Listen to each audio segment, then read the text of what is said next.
안녕하세요. 충남 공주에 사는 그림 그린 여자 김영지입니다. 오늘도 어제에 이어 칼의 노래 읽겠습니다. 오늘은 11월 13일 금요일입니다. 구덩이. 해남으로 보냈던 정탐 4명이 이래 만에 돌아왔다. 육로로 갔던 그들은 백성들이 버린 어선을 타고 돌아왔다. 보고는 길고 소상했고 근접도 좋았다.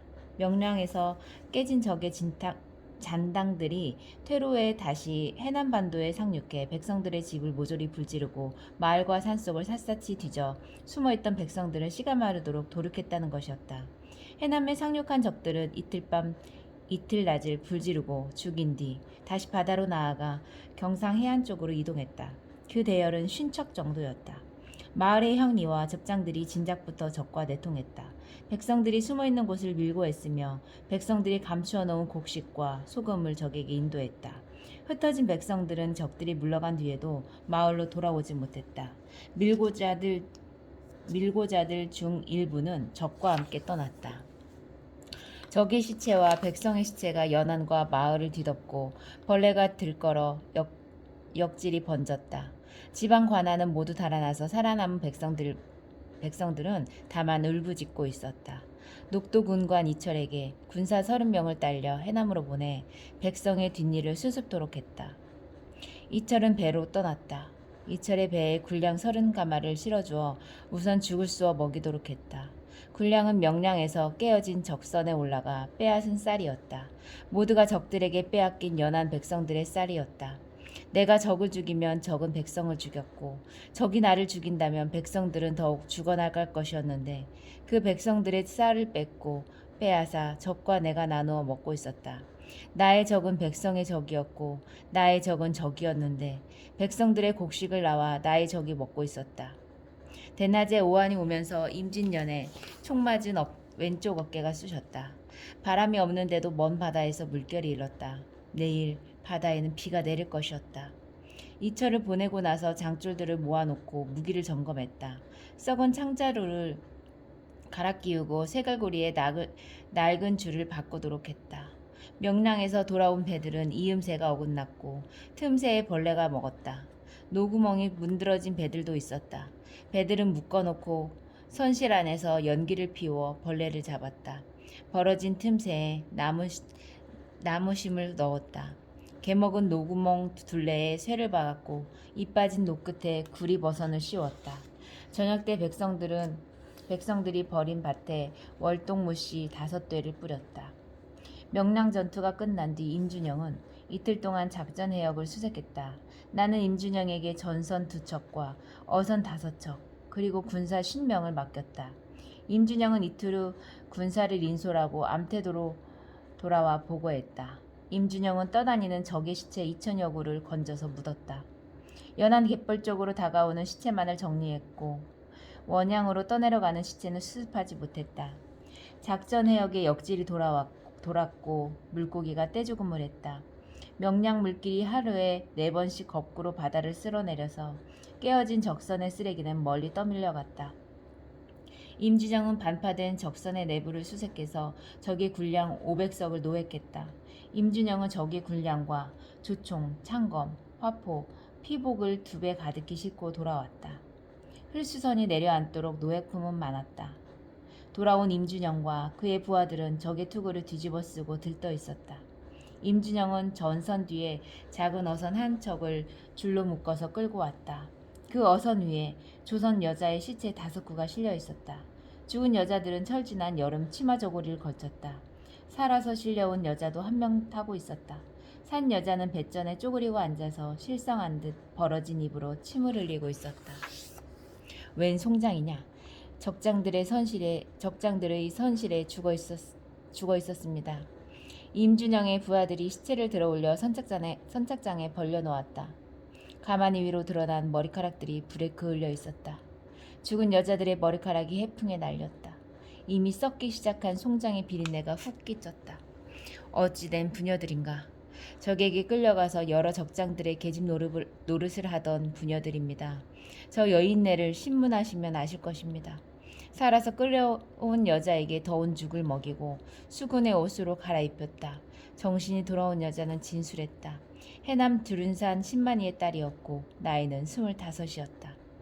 가족은 흩어졌고 여자 혼자서 적에게 잡혔다. 조선 여자 3명이서 적장 구르시마의 몸 시중을 들었는데 한 명은 해남에서 출항할 때 물에 뛰어들어 죽었다 한다. 나머지 한 명은 누구냐? 여자는 두 번째 시체를 손가락으로 가리켰다. 열어라. 군사들이 가마니를 걷어냈다. 키가 작고 어깨가 둥근 여자였다. 나으리, 밝은 날 저를 베어주시어요. 아득한 밤들과 달빛에 어른거리던 칼무늬가 내 마음에 떠올랐다. 죽은 여자는 고개를 저쪽으로 돌리고 있었다. 얼굴을 돌려라. 군사들이 죽은 여자의 머리채를 움켜잡고 고개를 돌려놓았다. 여진의 얼굴이었다. 옷을 벗겨라. 시칼을 든 군사가 죽은 여자의 옷을 찢어내렸다. 여자의 나신이 드러났다. 젖가슴은 말라붙어 있었고 메말라 보이는 음부가 이를 악물듯 닫혀 있었다. 빗장뼈 아래로 구렁이 같은 상처 자국이 이제 푸르게 변해가고 있었다. 나는 살아서 끌려온 여자에게 물었다. 저 여자 이름이 뭐라 하더냐? 여진이라 하더이다. 내력을 말하더냐? 구례 관아의 창기였다는데 한평에서 순천으로 가는 산속에서 잡혔다 하더이다. 죽은 여자는 여진이었다. 덮어라. 군사들이 가마니로 죽은 여진의 몸을 덮었다. 나는 임준혁에게 물었다. 이 송장들을 대체 왜 끌고 왔느냐? 임준영은 머쓱해졌다. 조선 백성들이기에 혹시라도 연고를 찾아서 시신이라도 보내줄 수 있을는지 부질없다. 근본을 모르니 어찌 이 난리통의 임자를 찾겠느냐? 그래도 혹시나 내다 버려라. 수졸들이 여자들의 시체를 들어서 발뚝 위로 옮겼다. 굶어 죽고 병들어 죽은 피난민들의 시체 20여 구가 밭둑에 쌓여 있었다. 수졸들은 묵은 밭 가운데 커다란 구덩이를 파놓았다. 역질이 돌고 있었으므로 구덩이는 깊었다. 수졸들이 시체를 하나씩 구덩이 안으로 던졌다. 수졸들은 시체의 팔다리를 마구 잡고 흔들다가 공중으로 휙 날렸다. 시체는 구덩이 안으로 떨어져 쌓였다. 여진의 시체가 공중으로 떴다가 구덩이 안으로 떨어졌다. 여진의 시체는 구덩이 한 구석에서 엎어졌다. 다른 여자들의 시체가 그 위에 포개졌다. 수졸 수십 명이 달려들어 삽으로 구덩이를 메웠다. 임준영이 살아서 끌려온 여자를 신문에서 결과를 보고했다. 해남 어란진의 적진에 끌려온 조선 여자는 30명이었다. 적장 구르시마가 3명을 차지했고 나머지는 적이 장수들에게 나누어 주었거나 죽었다. 구르시마는 3명의 여자를 번갈아가며 선실 안으로 불려들었다. 대낮에도 옷을 벗겼다. 여자 한 명이 물에 빠져 죽자 구르시만 한 명을 보충했다. 명랑에서 밀릴 때도 구르시마의 선실에는 여자 3명이 다다미 위에 쪼그리고 앉아 있었다. 배에서 구르시마는 차를 자주 마셨다. 여진의 고향은 밀량이라고도 했다. 밀량은 임진년 초장에 무너졌다. 여진이 경상도 밀량에서 전라도 구례까지 흘려 들어온 경위는 알 수 없었다. 적장의 씨가 몸에 붙은 것 같다고 말하면서 여진은 적장 몰래 울었다고 한다. 살아서 끌려온 여자는 일례라고 했다. 일례를 수영 주변 백성의 집에 얹혀주도록 군관에게 일렀다. 해남 어란진 포구 주변 후미진 바위 그늘에서 적이 실어내지 못한 군량 300석이 발견되었다. 다시 임준영과 군사들을 해남으로 보내 적의 군량을 실어오겠다. 저녁 때 나는 여진이 묻힌 밭둑에 나갔다. 시체가 묻힌 구덩이 위에 군사들이 모닥불을 지르고 있었다. 나는 여진의 몸속에서 꼴깍거렸을 구르시마의 몸을 생각했다. 나으리, 밝은 날 저를 베어주시어요. 구르시마의 몸도 그때 여진의 몸속에서 아늑했을까? 나는 치가 떨렸다. 여진의 몸속 깊은 곳에서 이 전쟁을 끝낼 수는 없을 것인가? 아마 그럴 수는 없을 것이었다. 군사들은 모닥불에 생선을 구워 술을 마시며 노래를 불렀다. 군사들은 구덩이 위에 술과 안주를 벌려놓고 절을 했다. 군사들은 상여소리를 불렀다. 내가 다가가자 군관이 술잔을 내밀었다. 과음하지 말라. 나는 겨우 말했다. 나는 개별적인 죽음을 이해할 수 없었다. 온 바다를 송장이 뒤덮어도 그 많은 죽음들이 개별적인 죽음을 설명하거나 위로할 수는 없을 것이었다. 나는 여자가 죽으면 어디가 먼저 썩을 것인지를 생각했다. 나는 그 썩음에 손댈 수 없을 것 같았다. 죽은 자는 나의 편도 아니고 적도 아니었다. 모든 죽은 자는 모든 산자의 적인 듯도 싶었다. 내 몸은 여진의 죽은 몸 앞에서 작게 움츠러들었다. 나는 죽은 여진에게 울음 같은 성욕을 느꼈다. 세상은 칼로서 막아낼 수 없고 칼로서 헤쳐나갈 수 없는 곳이었다. 칼이 닿지 않고 화살이 미치지 못하는 저쪽에서 세상은 뒤채며 무너져갔고 죽어서 돌아서는 자들 앞에서 칼은 속수무책이었다. 목숨을 벨 수는 있었지만 죽음을 벨 수는 없었다. 물러간 적들은 또 올 것이고 남쪽 물가를 내려다보는 임금의 꿈자리는 밤마다 흉흉할 것이었다. 그날 밤 해남의 민촌으로 보냈던 녹도군관 이철이 돌아왔다. 백성을 먹이고 시체를 묻고 역질에 걸린 자들을 격리했고 무너진 백성들의 집을 일으켜 세웠다고 보고했다. 이철이 적과 내통해서 백성들을 밀고 했던 적장과 향리 3명을 붙잡아 왔다. 이철은 조처를 제출했다. 그들의 죄는 명백했다. 새벽에 모두 목베었다. 머리는 마을에 걸었고 몸통은 낮에 여진을 묻었던 구덩이에 함께 묻었다. 새벽에 종을 시켜 탕약을 끓여 마셨다. 초겨울의 물소리가 날카로웠다. 바람 속에 무싹 북서풍이 몰고 가는 눈보라가 바다를 덮었다. 먼 바다에서 바람이 방향을 바꾸어 부딪힐 때마다 눈보라는 뒤엉키며 회오리 쳤고 잿빛섬들이 회오리 속으로 불려갔다. 수면을 훑는 바람이 밀물로 달려드는 물결을 거꾸로 때리면 뒤집히는 물결이 곤두서면서 흰 칼날들이 일어섰다. 폭우에 묶인 배들이 서로 배전을 부딪히면서 삐걱거렸고 배를 끌어올린 장쫄들이 모닥불을 피워놓고 언 몸을 녹였다. 종사관 김수철이 보름 동안 연안의 읍진과 내륙의 관할을 돌아왔다. 김수철은 서면으로 보고했다. 보고서를 살피는 일에 하루가 걸렸다. 마루 너머에서 겨울바다는 길길이 뛰었고 대돌 앞에서 창을 든 위병은 바다 쪽으로 돌아서 있었다. 김수철의 보고서는 마른 붓을 휘둘러 급히 쓴 글씨였다. 녹진 만호가 시체 239를 거두어 묻었다. 피난민과 적병의 시체가 섞여 있었다. 녹진 수영 뒷담이 10자쯤 무너졌다. 녹진 군량은 닷새분 남았다. 생리 2명이 달아났다. 만호가 달아난 생리를 잡지 못했다. 벽파진에서 시체 59를 태웠다. 시체가 탈 때 중이 연보를 했다. 벽파진 군량이 끝났다. 수절과 군관 2명이 섬의 안쪽으로 달아났다. 금갑진의 역질이 돌았다. 백성들이 토하고 쌌다. 시체 100여 보를 묻었다. 모두가 백성들이었다. 금갑진 둔전에 겨울 배추싹이 올랐다. 둔전의 뱃속엔 백성들이 역질로 죽었다. 금갑 무당이 구술했다. 용장산 봉수대가 무너졌다. 용장산에서 벽파진으로 오는 통신 축선이 끊겼다. 수졸들은 달아났다. 삼지원 선착장이 무너졌다. 여름에 개울이 넘쳐 수영 뒷담이 무너졌다. 삼지원 뒷산 옥매봉 봉수대가 무너졌다.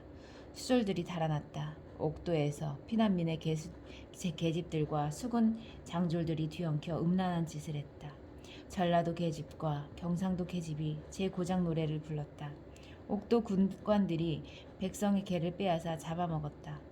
해남 어란진 선착장이 무너졌다. 적들이 해남을 떠난 뒤에도 백성들은 마을로 돌아오지 않았다. 적들이 마을을 불질렀다. 계열물이 시커맸다.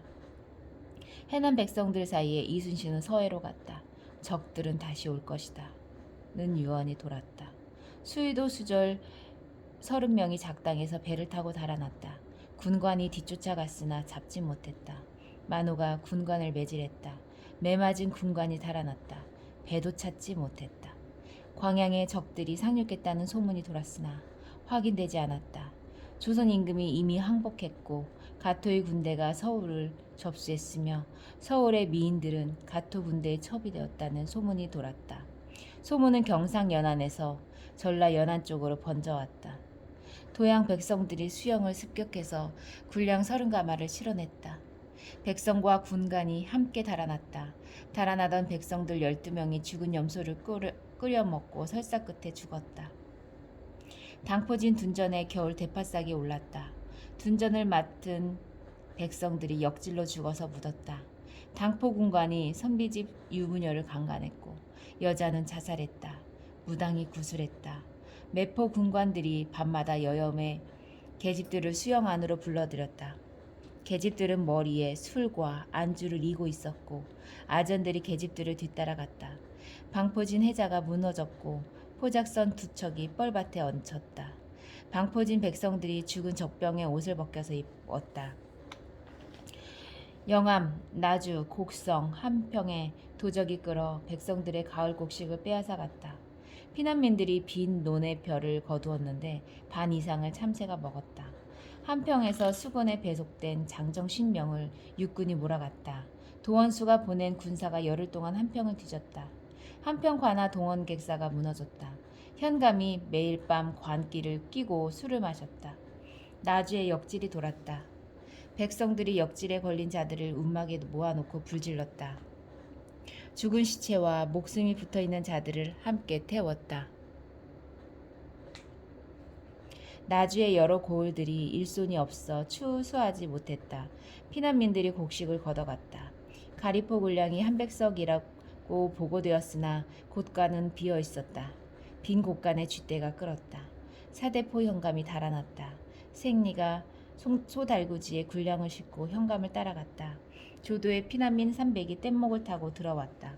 피난민과 원주민들이 어장을 놓고 다투다가 배가 뒤집혀 피난민 5명이 죽었다. 월령포 무기도 문짝이 떨어졌고 석가래가 내려앉았다. 돌적이가 썩어서 주저앉았고 쥐가 갈고리끈을 쏠았다.